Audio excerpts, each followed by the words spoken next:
दोस्तों, तो आपको मेरा कुछ दिन के बाद वीडियो मिल रहा होगा क्योंकि बीच में कुछ दिन हम वीडियो नहीं बना पाए थे। इसका प्रमुख कारण तो यही था कि हम कि थोड़ा सा इधर कम ध्यान दिए, लेकिन एक कारण और भी है कि हम जिस टेबल पर स्टैंड को रख के बनाते थे वो टेबल पेंट के लिए ऊपर में यूज में चला गया था, हालांकि हम ला नहीं पाए।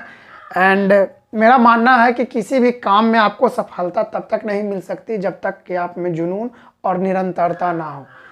और मैं यह बात जानते हुए, या भी लोग जो भी हैं यह बात जानते हुए भी उनमें निरंतरता नहीं होती है। बस यही कारण है कि कुछ ही लोग सक्सेस करते हैं, बाकी लोग असफल होते हैं। तो बिना समय गवाए दोस्तों, हम अपना कॉपी से ऑलमोस्ट छोटा छोटा पॉइंट हम बना दिए हैं। अब आज हम चर्चा करने वाले हैं दोस्तों प्रधानमंत्री और मंत्रिपरिषद के बारे में। कोशिश करेंगे कि हम आपको सारा कुछ बता पाएँ और आप लोग अच्छा से समझिएगा। तो देखिए, प्रधानमंत्री और मंत्रिपरिषद से रिलेटेड बहुत सारे अनुच्छेद तो नहीं है, बहुत कम ही अनुच्छेद है, जैसे कि 74, 75, 75 में बहुत सारे आपको उपखंड देखने को मिलेंगे, ठीक है, जिसको सब क्लॉज, ठीक है ना। 75 में ही मेन मंत्रिपरिषद का विस्तार है। 352 का 3 भी देखने को मिलेगा, जिसमें कि मान के चलिए कि मंत्रिमंडल पहले संविधान में नहीं था, लेकिन 44वें संविधान संशोधन के माध्यम से मंत्रिमंडल शब्द आया। उसी तरीका से 78, 88 ये सब अनुच्छेद देखने को मिलेगा। अब समझिए बात को। आर्टिकल 74 यहाँ पे आपको क्लीन दिख रहा होगा। आर्टिकल 74 में लिखा गया है, भारत के मूल संविधान में आर्टिकल 74 में लिखा गया है कि राष्ट्रपति की सहायता के लिए, किसकी सहायता के लिए? राष्ट्रपति की सहायता के लिए। यहाँ पे एक चीज गौर कीजिएगा, हेल्प लिखा है, क्योंकि मूल संविधान हमारा क्या चीज में लिखा हुआ है? इंग्लिश में, तो उसमें सहायता लिखा है, हेल्प कि वर्ड की चर्चा है, तो उसमें लिखा गया है कि राष्ट्रपति की सहायता के लिए एक मंत्रिपरिषद होगा। क्या होगा दोस्तों? एक मंत्रिपरिषद होगा, ठीक है। हम छोटा छोटा पॉइंट बना के लिखेंगे, आपको समझाते चलेंगे। अनुच्छेद 74 में लिखा गया कि राष्ट्रपति की सहायता के लिए एक मंत्रिपरिषद होगा, और मंत्रिपरिषद का जो अध्यक्ष होगा वह कौन होगा दोस्तों? इसका जो अध्यक्ष होगा दोस्तों वही पीएम होगा। ये कौन होगा दोस्तों? पीएम होगा। और पीएम कौन होता है? पीएम होता है जो भी बहुमत दल का नेता होता है उसका प्रधान, यानी उसका नेता होता है दोस्तों। ओके, तो अनुच्छेद 74 क्या कहता है कि राष्ट्रपति की सहायता के लिए एक मंत्रिपरिषद होगा, और मंत्रिपरिषद का अध्यक्ष या प्रधान कौन होगा? प्रधानमंत्री होगा दोस्तों। अब समझिए आर्टिकल 75 क्या कहता है दोस्तों। आर्टिकल देखिए, इसमें और सारा चीज है, मंत्रिपरिषद का अध्यक्ष यहाँ पे दिया, बता ही दिए, ठीक है। अब समझिए अनुच्छेद 75 कहता है, अनुच्छेद 75, ठीक है दोस्तों, कि राष्ट्रपति जो है प्रधानमंत्री की नियुक्ति करेगा। ओके दोस्तों, यहाँ पे एकदम पॉइंट डिनोट कीजिएगा। राष्ट्रपति क्या करेगा? पीएम की नियुक्ति। पीएम का क्या करेगा दोस्तों? नियुक्ति करेगा। समझिएगा यहाँ पे बात को, हम यहाँ पे क्या बताना चाह रहे हैं, जो ध्यान दीजिएगा। नियुक्ति करेगा, यानी राष्ट्रपति प्रधानमंत्री का नियुक्ति करता है, यानी कि उसको बुला के उसको शपथ दिलाता है, ठीक है ना। नियुक्ति करता है, ठीक है, नियुक्त करता है, नियुक्त, ना कि प्रधानमंत्री का हम लोग वोट देते हैं। बात समझिए, जैसे कि प्रधानमंत्री का निर्वाचन नहीं होता, हाँ प्रधानमंत्री के लिए निर्वाचन होता है, यानी लोकसभा का हम लोग वोट देते हैं अलग अलग जगह के लोकसभा में, ठीक है। क्या होते हैं, मान के चलिए कि कोई सदस्य खड़े हुए, ठीक है, लेकिन आप कभी ये चीज गौर किए होंगे कि आप गए होंगे वोट देने, तो वहां पे किसी विशेष, ठीक है, जो लोकसभा के लिए खड़ी हुआ होगा, एमपी, मेंबर ऑफ पार्लियामेंट, उसको आप वोट देते हैं, ना कि ऐसे लिखा रहता है कि प्रधानमंत्री नरेंद्र मोदी और ओवर इंडिया में उसका वोट पड़े। ऐसा नहीं है दोस्तों, सभी मिलकर लोकसभा का चुनाव लड़ते हैं, और लोकसभा का चुनाव में जिसको बहुमत प्राप्त होता है, ठीक है, या फिर जिसके संगठन को बहुमत प्राप्त होता है, उस संगठन या उस पार्टी के जो नेता होते हैं, ठीक है, भले ही हम लोग को लगे कि मोदी प्रधानमंत्री आएगा, लेकिन मान के चलिए, ठीक है, लोकसभा का जितना भी मेंबर जीता, बीजेपी बहुमत में आया, और बीजेपी का सब सदस्य का माने कि नहीं मोदी नहीं, अमित शाह बनेंगे प्रधानमंत्री, तो अमित शाह की नियुक्ति कौन कर देंगे? राष्ट्रपति, अनुच्छेद 75 के के आधार पे। तो बात को समझिए, प्रधानमंत्री को हम लोग वोट नहीं देते, यानी निर्वाचन नहीं होता है, प्रधानमंत्री की नियुक्ति होता है दोस्तों। ये एक पॉइंट यहाँ पे बना। और प्रधानमंत्री को कौन नियुक्त किया? राष्ट्रपति। किसको नियुक्त करते हैं? उसको नियुक्त करते हैं जो लोकसभा में बहुमत जो प्राप्त करे, उसके नेता को, ठीक है, उसके सदस्य जो क्या होते हैं, किसी एक को जो नेता होता है उसको भेजते हैं प्रधानमंत्री। अब समझिए, प्रधानमंत्री की सलाह पर, अब समझिए, राष्ट्रपति प्रधानमंत्री की नियुक्ति कर दिए, और प्रधानमंत्री की सलाह पर अन्य सदस्यों की नियुक्ति या मंत्रियों की नियुक्ति, सदस्य नहीं मंत्रियों की नियुक्ति कौन करते हैं? राष्ट्रपति। बात समझिए, यहाँ पे थोड़ा सा गौर कीजिएगा।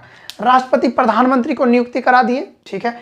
अब प्रधानमंत्री कहेगा कि किसको गृह मंत्री बनाना है, किसको कैबिनेट मंत्री बनाना है, ठीक है, किसको राज्य मंत्री बनाना है, किसको उप मंत्री बनाना है, किसको रक्षा मंत्री बनाना है, ठीक है ना। जो भी अलग अलग मंत्री होते हैं पूरे लोकसभा का मैक्सिमम 15%, ठीक है, क्या बन सकता है, मंत्री बन सकता है। दिल्ली में 10% है। तो बात को समझिए, पहले तो राष्ट्रपति अपना मन से प्रधानमंत्री को नियुक्त किया, अब प्रधानमंत्री सलाह देगा कि किसको कौन सा मंत्री पद मिलना चाहिए, राष्ट्रपति वैसे वैसे नियुक्त कर देगा। ओके दोस्तों, यहां तक आशा करते हैं आप लोग समझ गए होंगे, कोई दिक्कत नहीं, यहां तक कोई दिक्कत नहीं होगा। देखिए हम पूरा बारीकी से, कोई भी पॉइंट छूटे नहीं, इसके लिए हम पूरा अपना देखते चल रहे हैं। आप समझिए मंत्रिपरिषद की योग्यता या प्रधानमंत्री की योग्यता समझिए। पहले प्रधानमंत्री की योग्यता समझते हैं। प्रधानमंत्री की जो योग्यता होती है दोस्तों, ऐसा कोई संविधान में उसकी चर्चा नहीं है, क्योंकि प्रधानमंत्री का आप लोग निर्वाचन नहीं ना करते। प्रधानमंत्री तो जस्ट लाइक लोकसभा का या राज्यसभा का क्या हो सकता है, मेंबर हो सकता है। ऐसा नहीं है कि सिर्फ लोकसभा का ही मतलब कि बनेगा। मान के चलिए लोकसभा में बीजेपी का बहुमत आया और उसको मन है कि राज्यसभा का कोई, मान के चलिए बीजेपी का सदस्य है, उसको प्रधानमंत्री बनाना सब सपोर्ट कर देगा, बन जाएगा दोस्तों।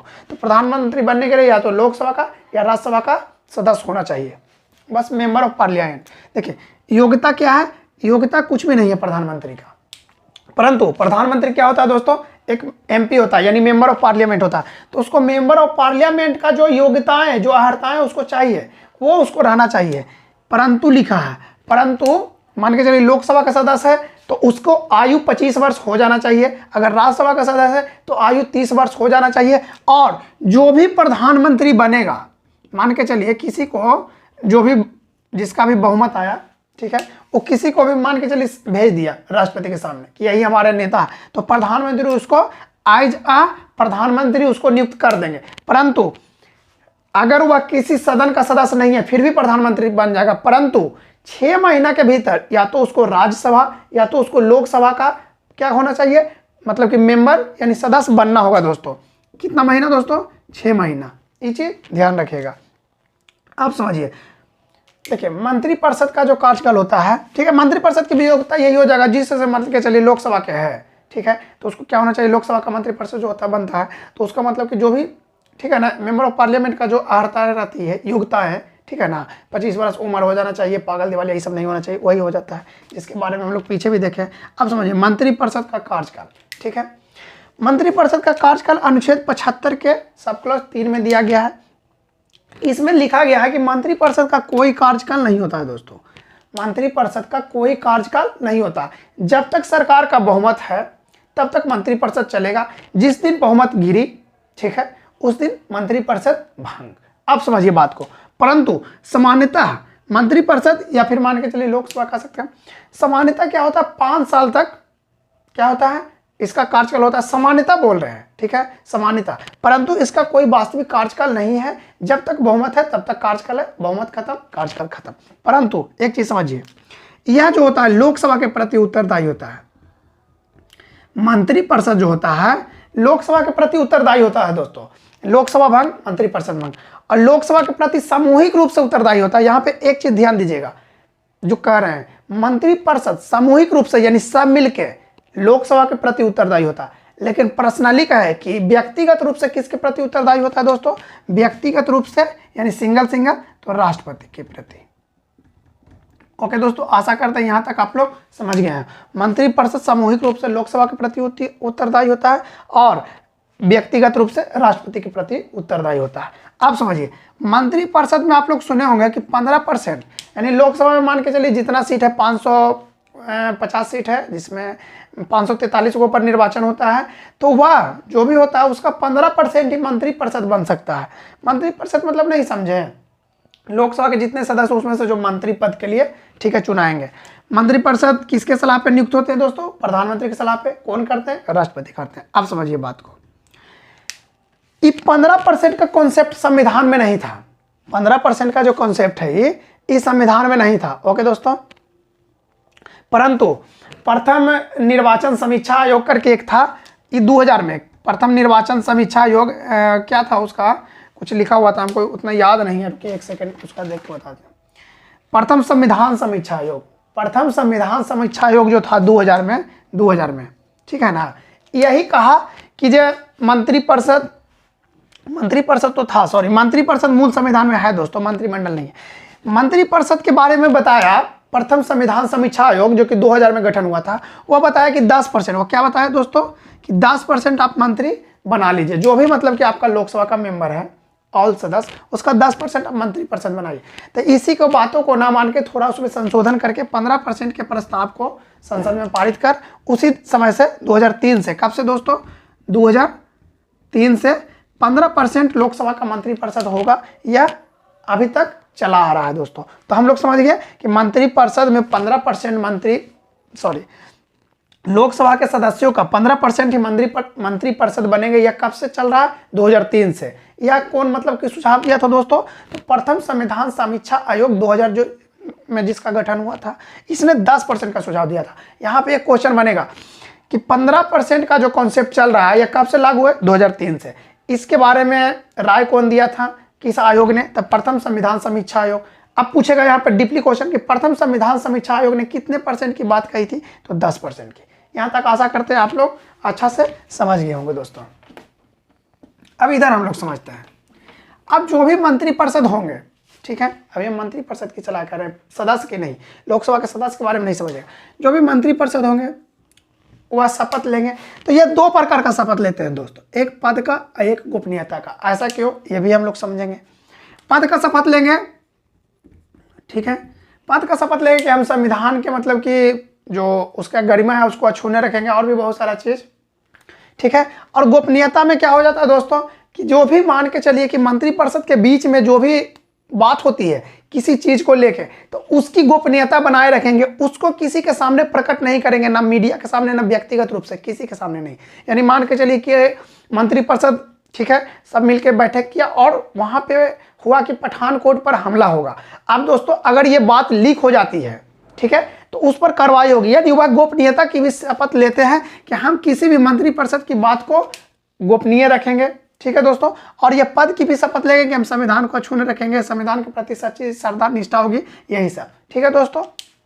हम समझ गए कि 2 प्रकार के शपथ क्यों लेते हैं। अब समझिए मंत्री परिषद के बारे में मेन चर्चा यहाँ पे होती है। मंत्री परिषद अनुच्छेद 75 में है। अब समझिए मंत्री परिषद में क्या होता है दोस्तों, 4 प्रकार के मंत्री होते हैं। पहला कैबिनेट मंत्री जो कि सबसे प्रमुख मंत्री है, उसके बाद दूसरा होता है राज्य मंत्री स्वतंत्र प्रभार, दूसरे नंबर का ये मंत्री होता है प्रमुख, तीसरे नंबर का होता है राज्य मंत्री, इसमें स्वतंत्र प्रभार नहीं लगा, चौथे में होते हैं उप मंत्री। अब समझते हैं चारों का काम क्या क्या है। कैबिनेट मंत्री जो है दोस्तों, समझिएगा बात को, कैबिनेट मंत्री जो होता है स्वतंत्र होता है, विभाग के अध्यक्ष होते हैं, और बहुत बड़े बड़े जैसे कि जो विभाग होते हैं उसके अध्यक्ष होते हैं, जैसे कि रक्षा मंत्री हो गया, गृह मंत्री हो गया, ठीक है दोस्तों, ये सब।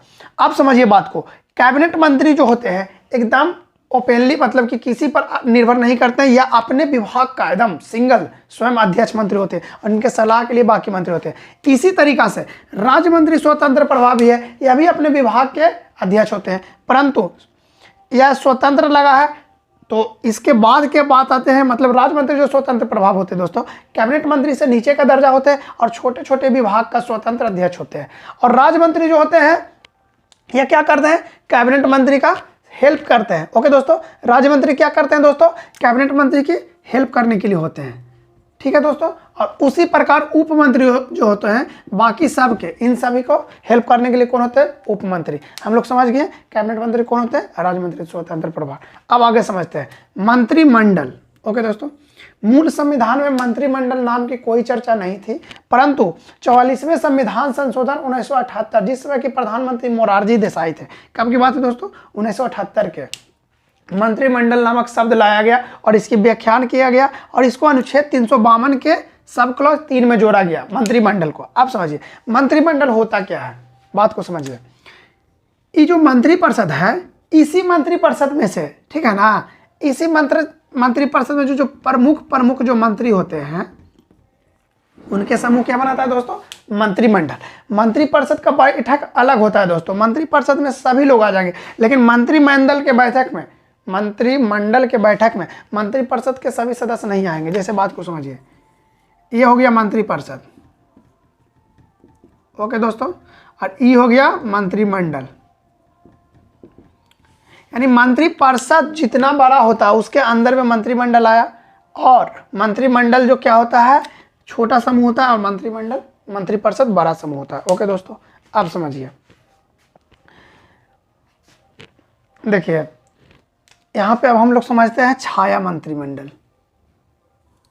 देखिए यहाँ पे एक आता है किचन कैबिनेट, यहाँ पे एक क्या आता है दोस्तों, किचन कैबिनेट आता है, उसके बारे में भी हम लोग बता देते हैं। एक आता है किचन कैबिनेट। देखिए किचन कैबिनेट प्रमुखता, ठीक है ना, अमेरिका में देखा जाता है। किचन कैबिनेट में मतलब यह प्रावधान है कि जो प्रधानमंत्री होते हैं, ठीक है ना, वो अपने सगी संबंधी, ठीक है ना, यानी कि अपने रिश्तेदार, दोस्तों, इन सभी को लेकर के एक, ठीक है ना, एक छोटा सा मंत्रिमंडल बनाते हैं दोस्तों, और वह सब मिलके कोई भी मतलब कि सलाह मशवरा करके कोई भी क्या कह सकते हैं उसका निर्णय लेते हैं, तो वह किचन कैबिनेट कहलाता है। किचन कैबिनेट मतलब घर का कैबिनेट, किचन कैबिनेट, ठीक है ना, रसोई कैबिनेट। यह होता है प्रधानमंत्री, और प्रधानमंत्री का ही सगा संबंधी, दोस्त, यार, रिश्तेदार जो भी होता है, ठीक है ना, वो सभी मिलके एक मंत्रिमंडल का निर्माण करता हुआ किचन कैबिनेट कहलाता है। अब एक होता है छाया मंत्रिमंडल, जिसको कि शैडो मंत्रिमंडल भी बोल सकते हैं। ओके दोस्तों, छाया मंत्रिमंडल जो प्रमुखतः ब्रिटेन में देखा जाता है, और ब्रिटेन ही इसका देन है दोस्तों, ठीक है। छाया मंत्रिमंडल लोकतंत्र के लिए बहुत ही अच्छा है। इसमें क्या होता है कि मान के चलिए कि जो बहुमत दल का नेता है दोस्तों, बहुमत दल जो भी है, वह अपना मंत्रिमंडल, मंत्रिपरिषद बनाए हुए है, और सेम टू सेम उधर रक्षा मंत्री होगा, गृह मंत्री होगा, ठीक है, बहुत सारा मंत्री हो जाएगा। अब जो विपरीत, जो विपक्ष का नेता होगा, जिसको कि बहुमत प्राप्त नहीं हुआ होगा, वह छाया मंत्रिमंडल बनाएगा, एकदम सेम टू सेम। प्रधानमंत्री भी बनाएगा, उप मंत्री भी बनाएगा, राज्य मंत्री भी बनाएगा, स्वतंत्र राज्य मंत्री भी बनाएगा, कैबिनेट मंत्री भी बनाएगा। जिस तरीका से लोकसभा में पक्ष का नेता बनाता है, उसी तरीका से विपक्ष का नेता जो बनाता हुआ छाया मंत्रिमंडल कहलाता है। और मान के चलिए गृह मंत्री एनआरसी लाए, एनआरसी में बताया कि ऐसे ऐसे ऐसे होना चाहिए, बहुत सारा विवाद हुआ, तो ये छाया मंत्रिमंडल भी अपना रिपोर्ट पेश करता कहता है कि देखिए हम भी लाते हैं एनआरसी, तो हम ऐसे ऐसे ऐसे लाते हैं, और इसमें ये चीज़ होता है। कहने का मतलब कि छाया मंत्रिमंडल जो होता है, मंत्रिमंडल का नकल होता है एक तरह से दोस्तों, और मंत्रिमंडल को कोई भी त्रुटियां को या अपने अनुसार दिखाता है, और जनता में, ठीक है ना, एक विश्वास पैदा करता है कि देखिए जो मंत्री पक्ष है, मतलब जो पक्ष में है, लोकसभा में पक्ष का नेता, वो देखिए गलत तरीका से ला रहा है चीज़ों को, हम रहते तो अच्छा तरीका से लाता। यानी छाया मंत्रिमंडल कहीं ना कहीं पक्ष को, जो भी पक्ष के जो नेता है, उसको अच्छे से काम करने के लिए प्रेरित करता है, और लोकसभा में ये बहुत जरूरी है। अब एक होता है संसदीय सचिव दोस्तों। संसदीय सचिव, देखिए बात को समझिए, हमारे आपको पता होगा कि लोकसभा में 543 व्यक्तियों के लिए निर्वाचन होता है, मेंबर ऑफ पार्लियामेंट दोस्तों। 543 में से देखिए 15% क्या बन जाता है, मंत्रिपरिषद बन जाता। तो ये देखिए 100% ना है जी, तो इसमें 15% बना, बाकी बच गया, मान के चलिए बाकी कितना बच गया, 85%। 85% में कुछ ऐसे व्यक्ति हैं, ठीक है, जिसको कि मान के चलिए कि मंत्रिपरिषद में जगह नहीं मिला, लेकिन प्रधानमंत्री इसके खास है, तो प्रधानमंत्री इसको क्या बना देते हैं दोस्तों, संसदीय सचिव बना देते हैं। बात को समझिए, कुछ व्यक्ति जो 85% में आया, उसको संसदीय सचिव बना देते हैं। संसदीय सचिव जो होता है, उसकी नियुक्ति प्रधानमंत्री करते हैं, और ये अपना त्याग पत्र भी प्रधानमंत्री को देगा। बाकी जो मंत्रिपरिषद का जो सदस्य होगा, वो राष्ट्रपति को देता है त्याग पत्र, लेकिन जो संसदीय सचिव होगा, ये प्रधानमंत्री को अपना त्याग पत्र देगा। प्रधानमंत्री नियुक्त करेंगे, प्रधानमंत्री हटाएंगे। अब समझिए संसदीय सचिव बनाने का फायदा क्या है। संसदीय सचिव बनाने के बाद इसका जो दर्जा होता है, वो राज्य मंत्री के बराबर हो जाता है दोस्तों।